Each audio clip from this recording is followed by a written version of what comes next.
কয়েকদিন আগে আমি ঘুরতে গিয়েছিলাম আমাদের পাশের একটি সুন্দর গ্রামে। গ্রামের নাম বালিয়াতলী। এটি বরগুনা সদর উপজেলায় অবস্থিত। বরগুনা জেলা শহর থেকে প্রায় ৩০ কিলোমিটার দূরে। শান্ত পরিবেশ আর পায়রা নদীর সৌন্দর্য ঘেরা এই গ্রামটি আমার কাছে সত্যি অসাধারণ লেগেছে। গ্রামটি পায়রা নদীর তীরে অবস্থিত। আমি নদীর পাড়ে রাস্তা ধরে হাঁটতে হাঁটতে পুরো গ্রামের দৃশ্য উপভোগ করছিলাম। চারপাশে প্রাকৃতিক সৌন্দর্য মনকে একদম শান্ত করে দিচ্ছিল। যাওয়ার পথে নদীর ধারে অনেকগুলো জেলেঘাট দেখতে পেলাম। সেখানে জেলেরা নৌকা নিয়ে ব্যস্ত সময় পার করছিলেন। বালিয়াতলী গ্রামে নদীর পাড়ে নদী ভাঙ্গন রোধ করার জন্য সারি সারি বস্তা ফেলা হয়েছে। দূর থেকে দৃশ্যটি বেশ সুন্দর লাগছিল, তবে নদী ভাঙ্গনের চিহ্নও চোখে পড়ছে। কিছু জায়গা নদী পাড়ে রাস্তা ভেঙে যাচ্ছিল, তাই সেখানে বেকু দিয়ে মাটি কেটে রাস্তা মেরামতের কাজ চলছিল।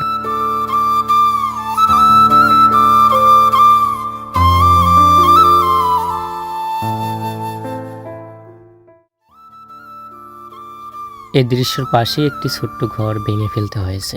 আগে তারা নদীর পাড়ের রাস্তার পাশে বসবাস করতেন, কিন্তু নতুন রাস্তা মেরামতের কারণে ঘরটি সরিয়ে ফেলতে হয়েছে। বিষয়টি দেখে সত্যিই খারাপ লাগছিল। নদীর তীরের মানুষের জীবন কতটা অনিশ্চিত তা কাছ থেকে অনুভব করতে পেরেছি। আরও সামনে গিয়ে দেখলাম নদীতে অনেকে জাল টেনে পোনা মাছ ধরছেন জীবিকার তাগিদে। নদীর পানিতে ছোট বড় ছেলেরাও আনন্দ করে গোসল করছিল। কেউ নদীর পাড়ে বসে গল্প করছিল, আবার কেউ শান্তভাবে নদীর সৌন্দর্য উপভোগ করছিল।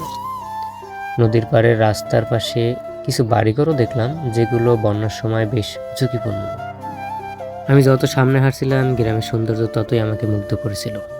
খোলা আকাশ, নদীর বাতাস, মানুষের সহজ জীবনযাপন সবকিছু মিলিয়ে অন্যরকম শান্তি অনুভব করেছিলাম।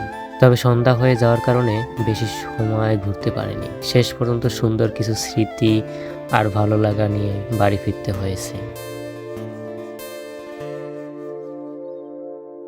বালিয়াতলী শুধু একটি গ্রাম নয়, এটি নদী আর মানুষের জীবনের এক বাস্তব গল্প।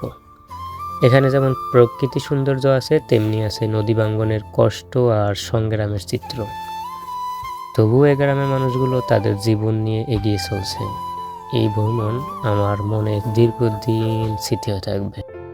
প্রিয় দর্শক, সকল সৌন্দর্য ভিডিওর মাধ্যমে তুলে ধরা যায় না। আপনাদের যদি কোনো দিন সময় হয় তাহলে আপনারা ঘুরে দেখে আসবেন। আজকে এই পর্যন্তই, দেখা হবে নতুন কোনো পর্বে। সে পর্যন্ত সুস্থ থাকুন, নিজের প্রতি খেয়াল রাখুন। আল্লাহ হাফেজ।